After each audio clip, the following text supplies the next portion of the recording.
সরকারি স্কুলে ভর্তির সময়। দিদিমণি, আমার মাইয়াটাকে আপনাদের স্কুলে একটু ভর্তি করায় দিবেন তো।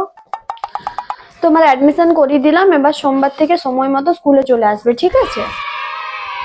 দিদিমণি, বলছি কি যে প্রথম কদিন যদি আগে স্কুলের ড্রেসটা পরে আসতো তাহলে কোনো অসুবিধা আছে?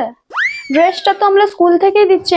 ও, ড্রেস দিবেন? এমনকি জুতো, মোজা, ব্যাগ, বই সমস্ত কিছু আমরা স্কুল থেকে দিচ্ছি, ওসব নিয়ে ভাবনা চিন্তা করার কোনো দরকার নেই। আর হ্যাঁ, টিফিন পাঠানোরও কোনো প্রয়োজন নেই, আমাদের এখানে মিড ডে মিলের ব্যবস্থা আছে। আপনি একটা থালা ভরে দেবেন ব্যাগে, ঠিক আছে?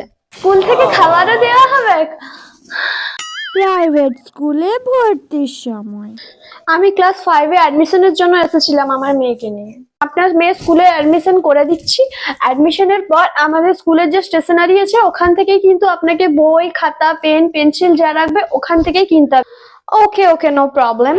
আর হ্যাঁ, আমাদের স্কুলের টেলার আছে, ওখান থেকেই আপনি কিন্তু জামাটা সেলাই করে নেবেন, ঠিক আছে? দেখছি।